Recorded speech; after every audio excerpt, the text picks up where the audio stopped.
have dinner, music, and all sorts of fun and games later on. So after this talk, we're going to clear out this room so that they can set up the dinner party. That'll start at 8 p.m. If you're looking for something to do, all the villages and pool area will be open over on the other side of the hotel. If not, get drunk pre-party, then come sober up with dinner. That's how it works, right? That's my understanding.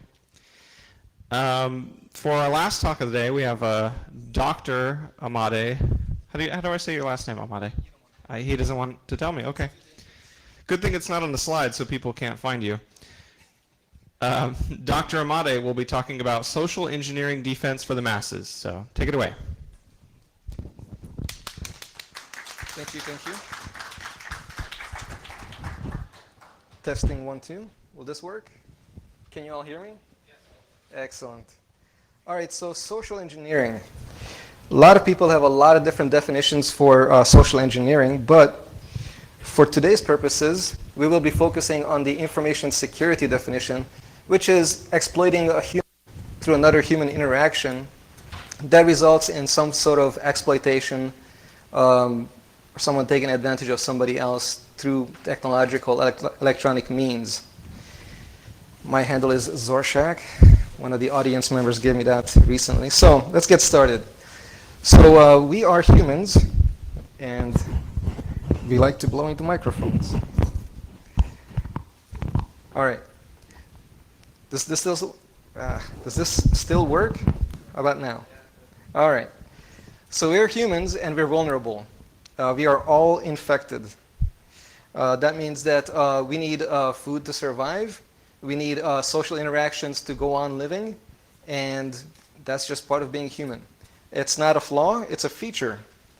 We're all individuals, we're all different, we're all unique. We've got all sorts of things that are like supremely unique about us, and no human ever had the same exact fingerprint and other stuff that we do, right? And no one will ever have yours. But when we're in context, when we're in different situations, we're going to be predictable. When you're predictable, you're vulnerable, right?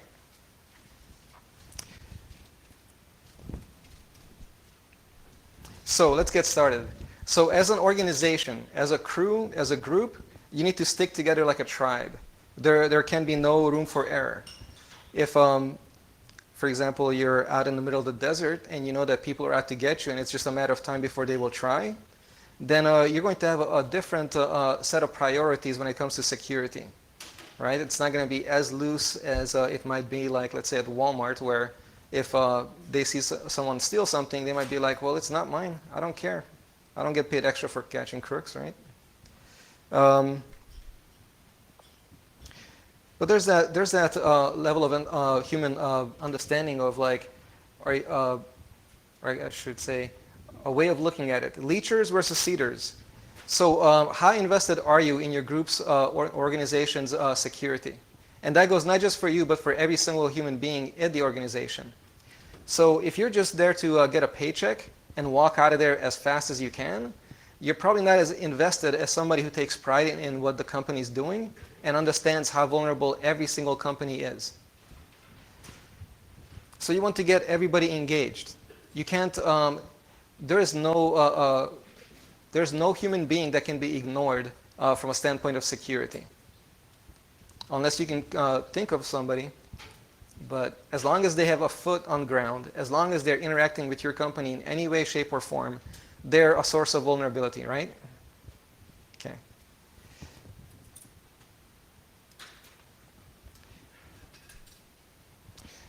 So it all starts with building awareness. People who are not aware that things like that happen on social engineering attacks. By the way, we all know what social engineering attacks are like, right? Anybody who would like me to go through a very basic intro, raise a hands. There's no shaming here. Excellent. All right. So social engineering refers to basically scamming, conning, or tricking people into doing your bidding in a way that then helps exploit a system or a network. So for example, Kevin Mitnick 20 years ago was known to go around and hold out a cardboard box, go up to the security guard booth and say, "Hi, I'm here to collect your old security badges." And they all looked at each other like, oh, I didn't know they were collecting them. Yeah, just put them in the box. I don't know anything. I'm just collecting them. I'm just. So basically, they gave him their IDs. He walked around the facilities unchecked, getting into anything and everything he wanted to. And then on the way out, he put the security badges back in their mailboxes. So, there's no loose ends. So then he had like full physical access to the servers. Back then it was telecom, so it was slightly different equipment, but the same principle applies today. Another form of social engineering that they got some numbers on is somebody called people at a company just randomly on different floors and says, hey, I'm Jim from IT. If you can tell me what your username and password is, you'll get a company pen, and I'll mark you off as being security compliant. What percentage of the people do you think complied and gave up their username and password just like that? 60%. Yes, about 2/3. So what is the point of having multi-billion-dollar layers of security on every level from the sky and the satellites down to the earth, down to the bottom of your shoes, if the people are going to give up their credentials that easy? It's going to bypass all of that in like a single instant like that. Whoa, advanced system care. This is why I don't use Windows. So, so the thing is, you can do things that are not secure. You can expose your organization in all sorts of ways. But it's not that 999 attacks that don't succeed that's going to stand out. No one remembers those. It's going to be that one time that the attacker succeeded that's going to stand out. You want to make sure and communicate to everybody in your group that you're communicating with, teaching, or consulting with, that you don't want them to be the one through the breach succeeds, because that person is going to get tagged.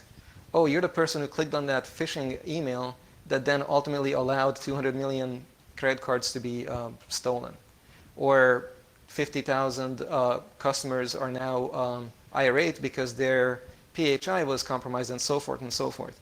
It is a career-limiting event, and you guys are familiar with Machiavelli. It's better to be feared than loved if you can't be both. Let's see here. All right, don't look. And all of you guys looked. Why'd you do that? Because our brains are wired so that we don't listen to the first operand, which is don't. We just listen to the second one, look. That's the action. I have my little directions mixed up, so I'm going to go forward one. So the reason why I said, don't look is because by nature, if you hear the word look, you're going to do that action. And then afterwards, you're going to go back, oh, I think there was a don't before that. But by that time, it's already too late, right? So when you're communicating to people about like how not to get hacked humanly, you don't want to tell them, don't do this, don't do that, and don't do this. And also keep in mind, blah, blah, blah. It goes out one ear, goes out the other. Or the people might get glassy-eyed, right? We're going to go back to the previous slide, and we'll talk about getting glassy-eyed. So, by the way, I do have OCD, and I hope that by the end of the presentation that you will all have OCD, and you will spread OCD to the rest of the cosmos for the rest of your lives. And I will explain exactly why I mean that, or what I mean by that. So you want to communicate to people in a way that they will understand you. You could be talking people's ears off, and it will not matter a single ounce of effort. You want to talk to them in a way that they understand. Most of the people in here have advanced set of vocabulary words in English, right? Some people speak more than one language. Some of you guys are very technical and flat out brilliant and geniuses. So if you talk about those things that you understand very clearly to people that have no idea, what are the chances of that sticking with them? Yes, someone made a gesture of 0. So yeah, that's exactly it. You want to talk or communicate in a way that they understand, that they will take to heart, and that they will then go forth and do as you've consulted them or advised them. So we talked about do this, not that.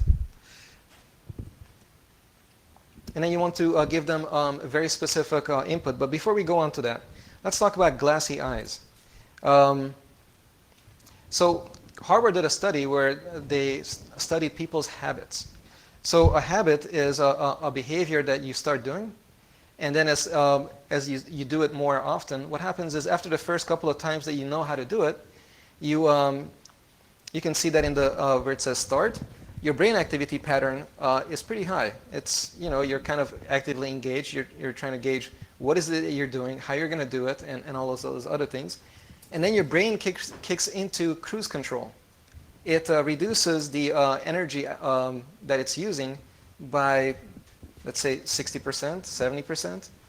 And so your brain, it just kind of goes into like cruise control or autopilot mode. And so we can do this as humans in all sorts of ways. How many of you guys remember driving here this morning or last night and remember that particular part of the freeway between 4 Mile from where you departed and 5 Mile, that particular mile stretch of road? Anybody? No, because it wasn't eventful, right? Unless you got a ticket, unless someone cut you off, unless someone honked at you, threw something at you, or you spilled coffee, that particular stretch of the highway is not going to be memorable enough for you to remember it. So when you're driving, you're in cruise control. Mentally, you're not paying as much attention to it as when you first learned how to drive. Remember how when you first learned to drive and you saw a squirrel in the trees and you're like, holy crap, what is that? Do I need to brake, gas, what? Clutch, switch to fifth gear and overdrive? It's like you're kind of like new to it, right? And after that, like you don't even remember getting into your car, let alone how you got there most of the time, right? So same thing happens when people check their emails. So over in the UK, these guys did a study where they just put up a server. They sent out some phishing emails to professors, and in 3.5 hours, 1/4 of the staff who happened to check their email during that time period not only clicked on the phishing email, but on that phishing website, they clicked the button that said proceed.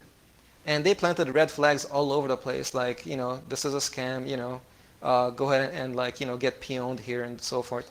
Not exactly those words, but those were like the, that's how they set things up. So 1/4 of the staff of 152, just in autopilot mode, just went ahead and clicked away.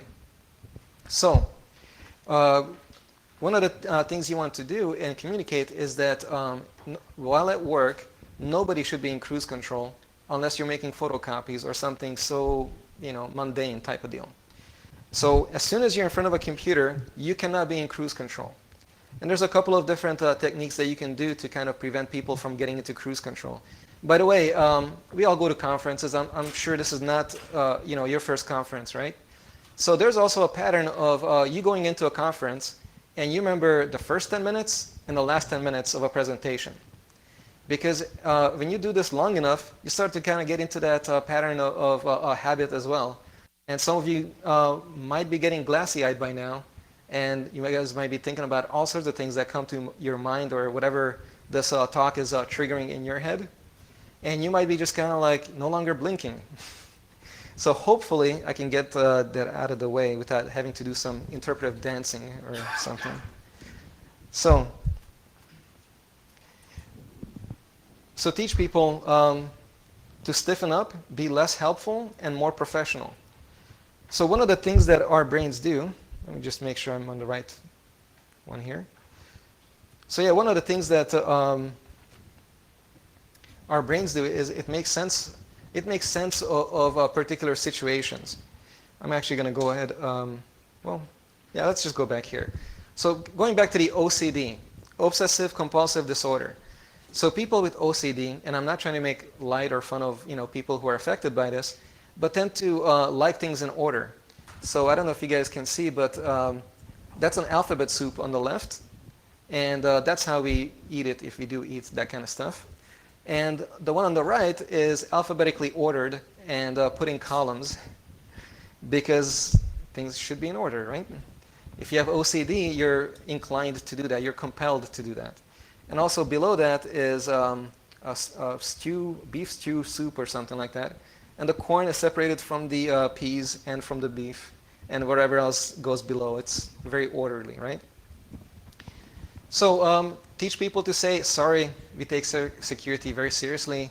I'm sorry, I have OCD. I have to go by the book. I can't make exceptions. Social engineering attacks will always look for the exceptions. Well, maybe not always. Sometimes the policy is written so that it actually caters to social engineers. But for the most part, they always look for exceptions. Oh, can you just do this for me? Just this one time. Come on, please. Aren't I being nice? I could really use your help, so forth and so forth. Don't you feel sorry for me? And all of these other attack vectors or ways to kind of dig into your non-so-digital heart. It's trying to get you to do something that you wouldn't otherwise do. So you can always blame OCD. I'm sorry, I can't. Unless I see this, unless I hear from such and such, I can't do this. I just can't. You want to talk to my psychologist? At that point, they're like, I don't want to talk to your psychologist. So, think about it. Somebody says, I wish there was something I could do, but my hands are tied. I can't do it. Like, you're not going to be like upset with that person. And if you are, you're a bad person. But the thing is, like, give people things to say. Don't just say, don't give access to anybody here. Give them things to do. Give them things to say. Give them ways to mitigate. Give them the tools they need to deflect social engineering attacks. Okay. So if you're in a store and you make a purchase with a credit card, and when they ask you for your government ID, how many of you guys are totally outraged and throw an absolute fit right there on the spot? You do. Okay, I figured you would. Anybody else throw a fit? No? You throw a fit? Sorry. My aim is bad. How dare you throw a fit? Okay, but the point is, most people actually ask, thank the people that ask for the ID. Like, hey, thank you for asking for my ID. Because you know that if they're asking you for your ID on the spot, that hopefully they're going to be asking for the crook that stole your credit cards for their fake ID. They're still going to accept them, but at least it's a kind of feel-good situation, right? Am I right? Funny story. So to kind of battle the social engineering attacks or possible attacks, some of the things they do on armed forces bases, like in the desert, is to kind of take people or get people to take a badge occasionally that shows the picture of a chimp as opposed to their regular ID. And then they just walk to the checkpoint and show their chimp ID. And so if the soldiers are on cruise control and they're like, yeah, you're good, yeah, go ahead, I've seen you before, then there is hell to pay for that. It's kind of funny. So you want to. So the thing is, defense is organization-wide. It's not individual, and it's not something that you can teach 3 people, and the rest of the 97 people can do whatever the heck they want. And so you want to get meaningful policies, things that people can use and understand and put into practice immediately, right away, without having to question you or having to do like a 10-hour in-service training, right? So you want to catch people being good. One of the most powerful rewards in human history is human interaction that's approval or acknowledgement of achievement. There's very few things that are more powerful than that when it comes to reward. And by the way, human behavior is shaped by rewards. So what that means is that if there's something that you do and you get something out of it, you get like some sort of reward, like let's say you flex your muscles and somebody that you're trying to impress goes, oh my gosh, you're amazing, chances are you're going to flex your muscles more often, right? Because you want that admiration, you want a companionship, whatever it is. But if you get like human interaction that is positive, you're more likely to repeat that over and over again. So as an organization, if you were to have like Dundee Awards, for least amount of phishing clicks, this year or something like that, maybe not that, but something meaningful, it is more powerful than you getting in people's faces and wagging your finger, right? Who here is like terrified by the wagging finger? Anybody? All right. But nevertheless, I believe more in shaping behavior through positive rewards as opposed to terrorizing and frightening people into doing what is right. So the thing is, as humans, we take on roles. We take on roles we don't even realize that we're taking on. So these roles are assigned to us by parents, by friends, by what we see in the media, things that we kind of imagine and come up with on our own. So, as a kid, you probably like remember saying that I'm a soldier or I'm a superhero. And then you come up with a scheme as to what does a soldier or superhero act like? And whether that's realistic or not, well, back there we have a superhero. But whatever your idea of that character or that role is, you start acting accordingly. Now, it goes in all different ways. So when you're hanging out with a certain number of people and a certain type of people, it's just a matter of time before you start acting like them more and more, little by little. And on that same note, you also influence their behavior. Whatever strong opinions and approaches that you have, people will start kind of mimicking that, and you kind of create a social group role. But one of the things you want to do is establish this is what we do, and you want people to say like, yeah, this is what I do. I stick by the rules, I enforce the policy, and I do everything that's asked of me. You want to enforce that, and you do that by social recognition.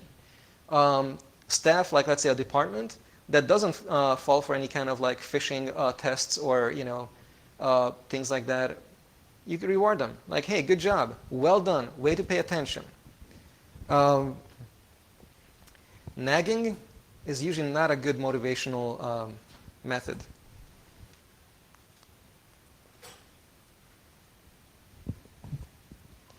So, if they need improvement, that lady is not so secure up there, is she? Can you guys see her?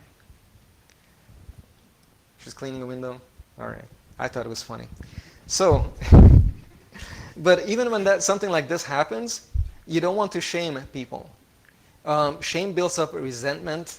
It's going to build up uncooperativeness. It's going to build up resentment and all sorts of like other emotional baggage. Because after all, we are all still human, right? We still have emotions, egos, all sorts of things. And so you don't want to, you do not want to shame them. You want to just kind of like direct them like, this is what we do here as an organization.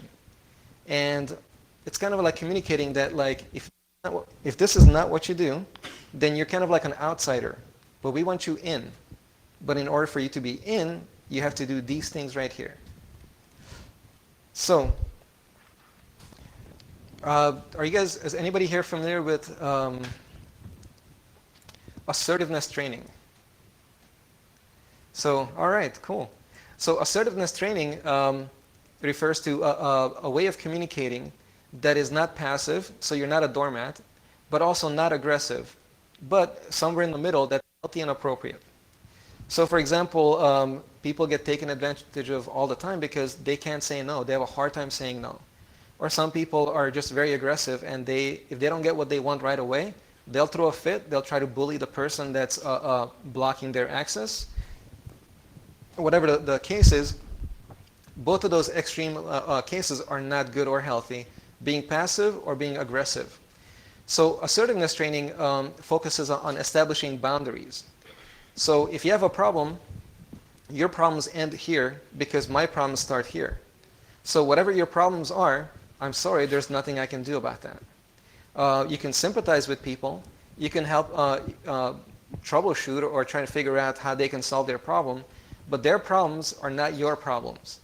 And there's a lot of these healthy emotional boundaries that you teach people so that, well, I teach people, and you learn in these groups, so that people understand, how they should engage and how they should disengage from various situations.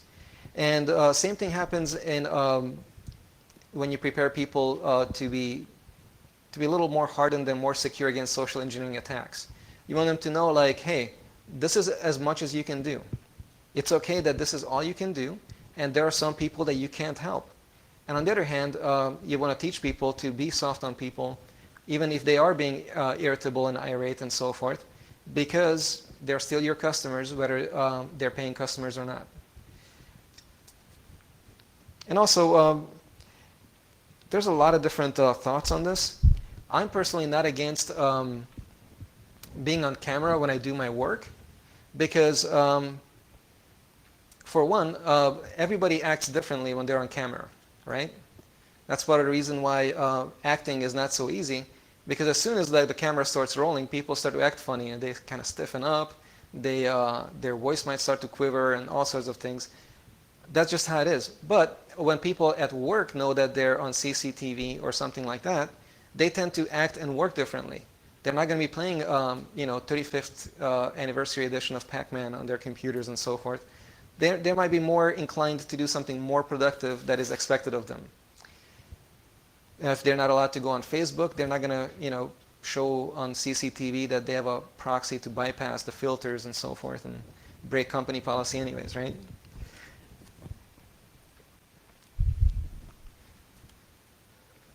So, assumptions are horrible and evil. And the human brain can only process so much.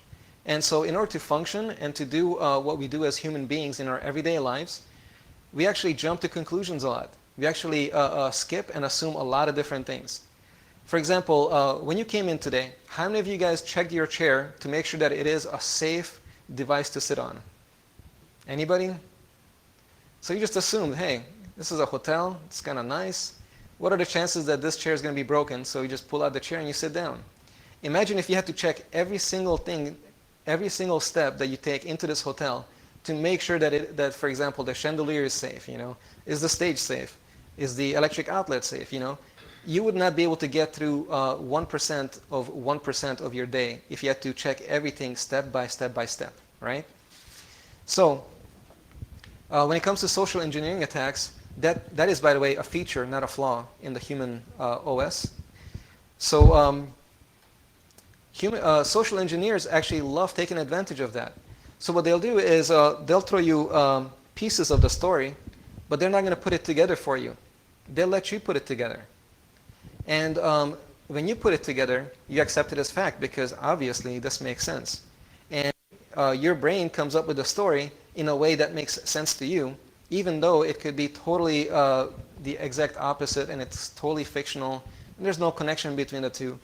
But, for example, defense attorneys have a saying, if you throw enough crap at the wall, eventually something's going to stick.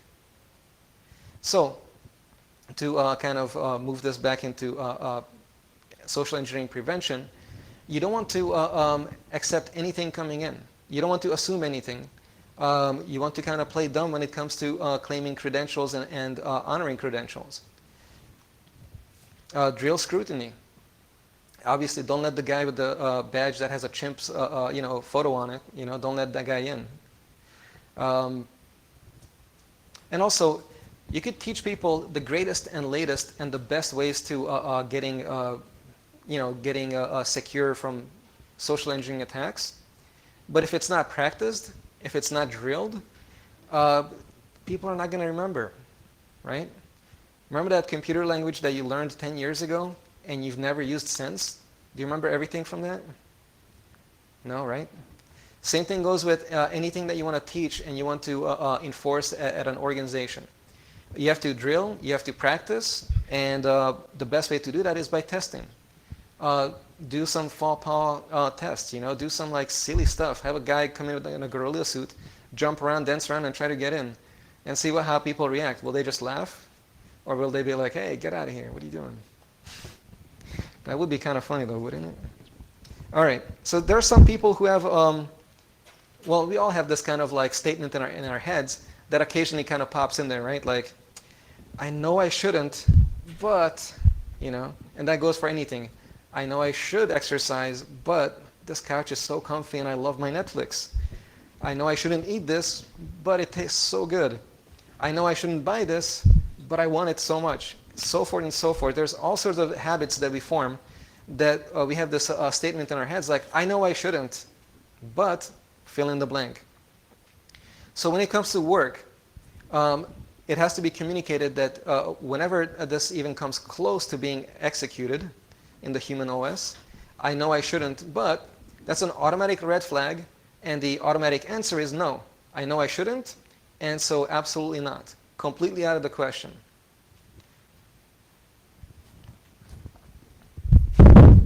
Sorry. That's by design.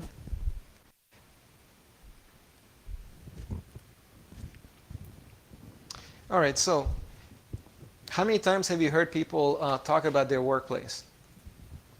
And how many times have you ever heard people talk about things, just overheard people talk about things that you really shouldn't have heard because it's confidential or kind of crucial information that could be totally exploited if you were like a horrible bad person, which you are not, right? It happens all the time, from elevators to Starbucks to just walking down the street, sidewalk, anywhere and everywhere. I've heard stuff that I was just like, holy crap. So first rule, you never ever talk about the Fight Club. But teach people where to talk about it. So instead of saying like, yeah, don't talk about work here, don't talk about work there, tell them where they can talk about work. I mean, work-related stuff and information. So what are some ideas? Where can they talk about work-related stuff? At work. Anywhere else? A secure location. If they're inside an isolated sound booth at the CIA headquarters, then maybe. But that's about it. It's kind of like if you're not at work, don't talk about work. And so there's some tactics that rely on compliance momentum. Compliance momentum refers to you ask somebody something very basic and simple that you know that they're going to comply with or they're going to go along with, like, hey, how you doing? You just kind of reach out your hand and they shake your hand like, oh, nice to meet you. And then you that's compliance right off the bat because you offer a hand and they offer a hand back. And then you're like, hey, can I see that for a second? That what is that you have there? Is that the newspaper?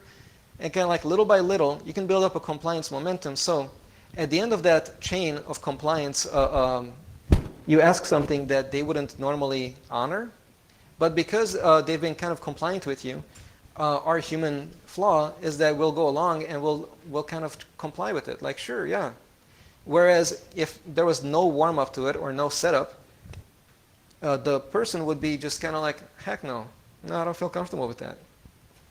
Same thing happens like in various attacks to whether it's salespeople, secretary, any public-facing position are vulnerable to that.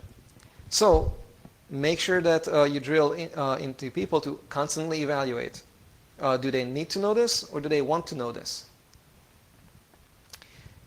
Back to OCD. So you know those people who are absolute sticklers about the book and they will not bend, even if they've known you for 10 years.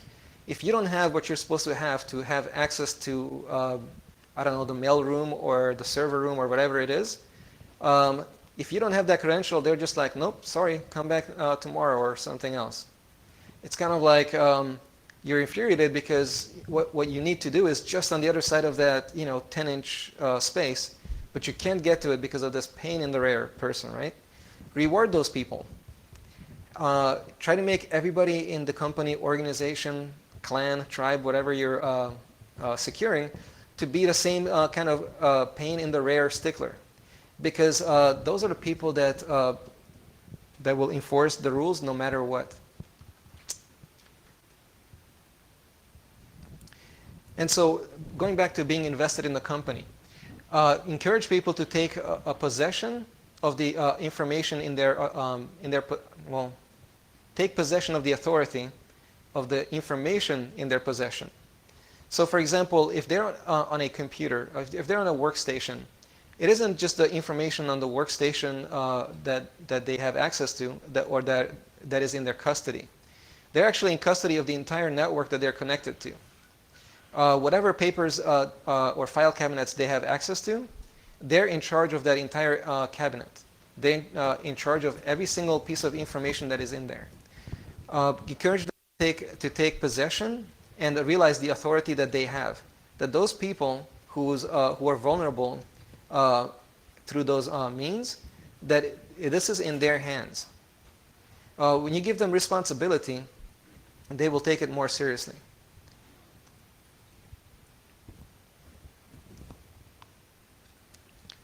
So, Guilty by association.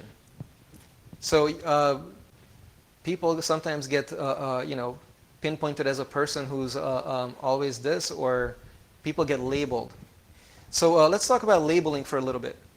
There was a professor in the, I believe it was the 60s or maybe the 70s, but he said that mental illness is a fiction, that there's no such thing as mental illness. And mental illness is really just labels that we assign people to kind of marginalize them because we don't know how else to deal with them. So to make his point, he sent, he actually went himself and sent his graduate school students to mental hospitals. And they were admitted to the hospital by telling the staff that they were suicidal and depressed. But then once they were inside the hospital, they were told to act completely normal, like their usual self. So these guys went in, and obviously they're pretty much smart guys. They're in graduate school, and obviously a professor, he should be pretty smart. So they go in, and the hospitals held them for as long as, some of them were held for as long as 6 months.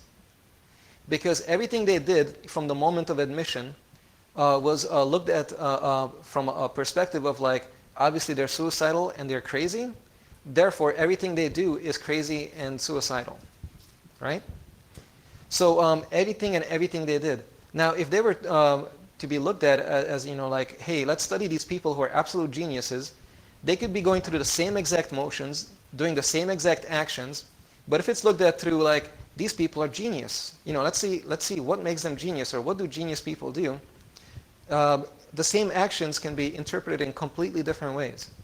So obviously the mental hospitals were absolutely outraged, like, how dare you, this is not fair, and we are totally offended, and I challenge you to a duel. And no, they didn't challenge him to a duel. But the professor did apologize, like, hey, I'm sorry guys, I really am. This time I'm going to give you heads up, and I would like for you to tell me which of your patients, if you could identify my students among your patients. So then, like, they were given a few months, I believe, or a few weeks to kind of, pick out, who they thought were the graduate students. What do you think the accuracy of the hospital staff was? 0?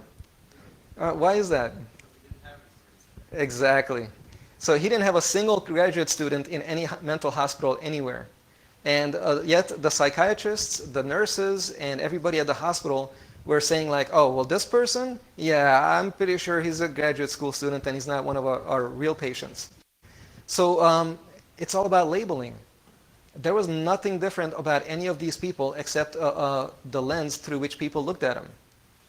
And so same thing goes by guilty by association, or the other side of it, which is good to go by association.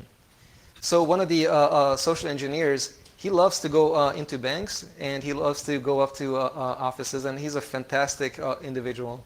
He's absolutely magnificent in the work he does. And then once he walks out, like he makes it a point to kind of like say, I just need to talk to the manager. Where's the manager's office? So people know that he's going to the manager's office. He doesn't go in. He doesn't talk to the manager. Maybe he says hi passing, and then comes back out, and so people are like, oh, well, he just talked to the manager, so he must be good to go, right? And that's not the only place where that can be applied. There can be so many other places where you see somebody talking to somebody. You see somebody go past the security guards. You might even have like a security guard wave at you, and these guys wave back because they had a good talk. So none of those things make any sense whatsoever. So what happens is, you want to drill into the staff that stranger equals danger, right? That's what we teach our kids. Stranger danger. Just because the person is funny, just because they're attractive, professional, intimidating, whatever the case may be, you still don't know who they are. If just because they walked into the back, just because they came from like a secure area, doesn't mean that they're actually supposed to be there or have the credentials to be there. Take everything at a clean slate. You still don't know anything. You don't know this person. And even if you do you know if this person was fired recently? Is this a revenge attack? Like, how do you know what's really going on? You don't. So what do? You stick to the policies as like a stickler, like a pain in the rear, and make everybody go, grrr, this person again. So recheck on all levels if you have to. If you have to ask them to get their IDs out again, and they make a big fuss and about, oh my gosh, it's at the bottom of my briefcase here, and oh my gosh, big deal. Yeah, get it. Sorry, get it. Um, so to get out of the habit loop, come up with new habits. Come up with habits that just kind of like snap you or your staff or your associates out of their habit loops. So if they do something on a routine basis, come up with some sort of games or something that's kind of fun so that you kind of throw in a monkey wrench that's an obvious fake, but it's something to just kind of get their attention so they're like, what the heck? You want that kind of reaction so that so that you kind of bounce them out of that habit loop so that they're awake. They don't get glassy-eyed. One of the suggestions that I had for one organization was when this person clicks on these phishing emails that we send them, and they keep clicking on it every single day, every single hour, and they're just not even pausing to say, after like the nth time, like, hey, by the way, that was a phishing attack. Just lock them out of their computer for 10 minutes, 20 minutes. Because that all of a sudden breaks their routine. They're no longer like machine gun clicking. They're like, what the heck? And then they're going to be calling IT like, hey, I was logged out of my computer. Yes. And that's for your own good and for the security of the rest of the organization. Thank you for complying, and thank you for paying attention from here on out. Don't shame, don't belittle, just go with the flow.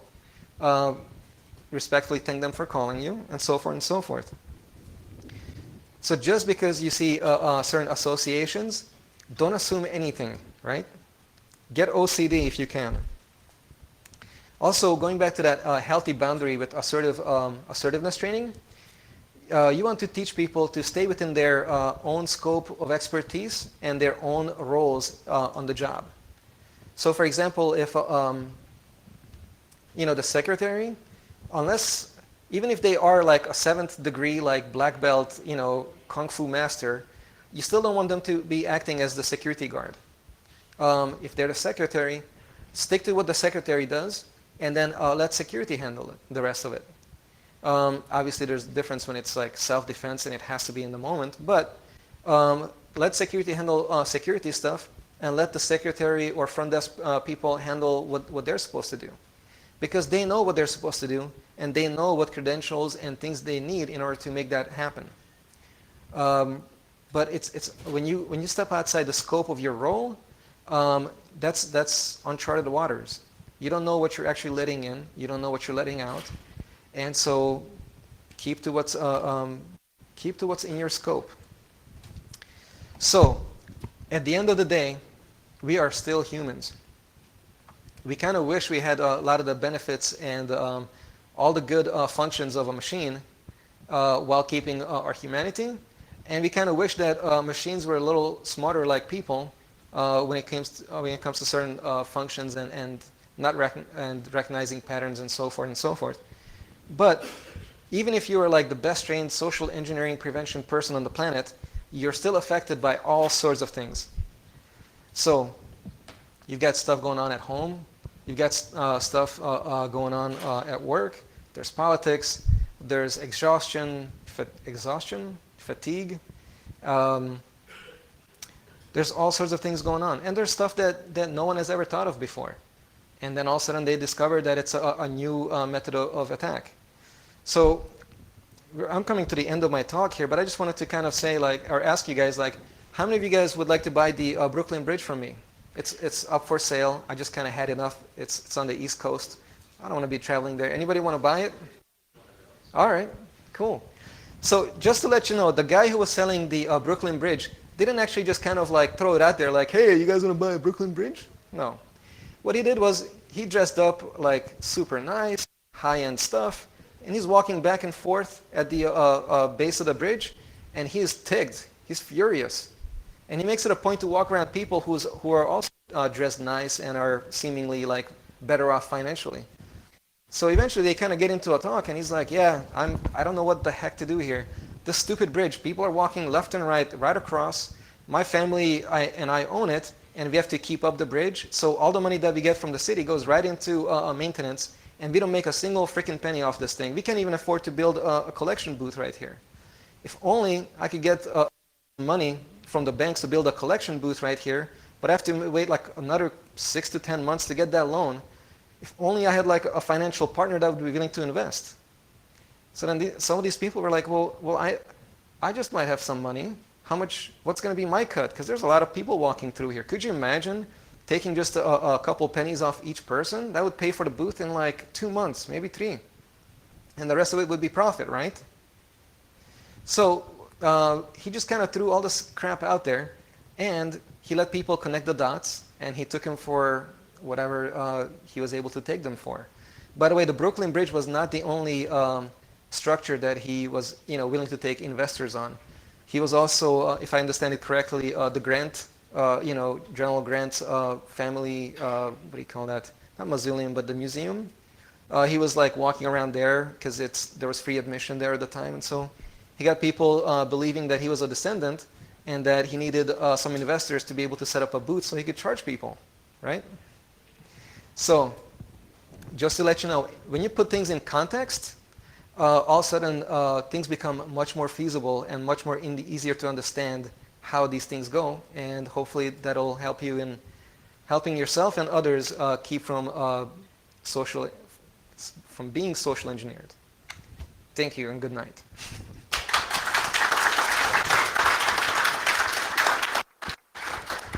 It's a bad time to talk about LayerOne sponsorship.